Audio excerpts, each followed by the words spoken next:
బాధితురాలు అన్యాక్రాంతమైనటువంటి ఆస్తిని ఈరోజు కాపాడడానికి ఒక భారతీయ పౌరునిగా నేను అక్కడికి వెళ్ళాను. అక్కడ ఏం దౌర్జన్యం చేసింది లేదు, ఏం గొడవలు జరిగింది లేదు.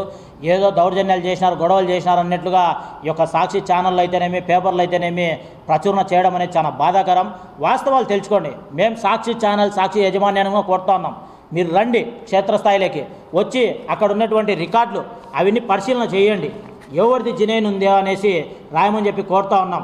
మీరు మీ యొక్క అసత్య ప్రచారాలకు, మీ యొక్క అసత్య ఆరోపణలకు కేవలం నేను ఒక పార్టీలో, అధికార పార్టీలో పనిచేస్తున్నానని చెప్పి ఒక దురుద్దేశంతో ఈ రకంగా పార్టీకి డ్యామేజ్ చేయాలని చెప్పి ఒక కుట్రపూరితంగా ఈరోజు ఈ యొక్క సమస్యని పార్టీలకు అంటగట్టాలని చూస్తే మంచి పద్ధతి కాదు. జినైన్గా వీళ్ళు బాధితులు, వీళ్ళ యొక్క స్థలం వాళ్ళ భర్త కోల్పోయినాడు, వాళ్ళ యొక్క స్థలం అన్యాక్రాంతం అయిపోయి గత 10 సంవత్సరాల నుంచి ఇబ్బందులకు గురవుతూ ఉన్నారు. వాళ్ళకి ఆర్థికంగా కూడా ఎటువంటి భరోసా లేదు. వాళ్ళకి ఇంకా తోడ్పాటు అందించేసి అన్యాయాన్ని ప్రశ్నించమని చెప్పి మేము సాక్షి యాజమాన్యంగా రిక్వెస్ట్ చేస్తూ ఉన్నాం.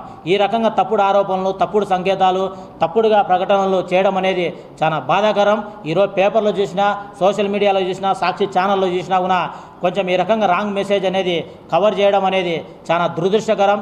ఇప్పటికన్నా కూడా మీరు యొక్క ప్రకటనలు చేసినా, మీ యొక్క సాక్షి ఛానల్లో చూపించుకున్నా, పేపర్లలో వేసుకున్నా కూడా ఇక్కడ వెనుకడుగు వేసేది ఎవరు ఉండరు. ఇది ఒక ప్రజాప్రభుత్వం. ఏదైతే జినైన్గా ఉండి రికార్డు పరంగా పర్ఫెక్ట్గా ఉంటేనే మేము అక్కడికి వెళ్ళాము. దానికి తగ్గట్టుగా వీళ్ళకి అండగా ఉంటాం. ఇప్పటికి కూడా వీళ్ళకి ఐవారమ్మ వాళ్ళకి మేము అండగానే ఉంటాము. వాళ్ళది యొక్క అవాస్తవం, వాళ్ళ తప్పుడు అనేది అక్కడ నీకు ఎవరైతే సాక్షి ఛానల్ వాళ్ళకి కొంచెం రాసుకున్నారో వాళ్ళది ఒకవేళ రికార్డ్స్ ఏమైనా కరెక్ట్గా ఉంటే తీసుకురావండి. ఇప్పటికైనా కూడా సిద్ధమే, మేము రెడీగా ఉన్నాం. మాది కాదని చెప్పి మీరు తెలపండి. మేము ఇప్పటికీ మీరు సాక్షి ఛానల్ వాళ్ళు అక్కడ వాళ్ళు ఏ నిర్ణయం తీసుకున్నారో దానికి మేము తూచా తప్పకుండా నేను కూడా వీళ్ళతో పాటు దానికి శిక్షార్హునిగా ప్రకటించమని చెప్పి నేను కోరుతా ఉన్నాను. కాబట్టి ఇటువంటి అసత్య ఆరోపణలు ఇటువంటి చేయొద్దండి.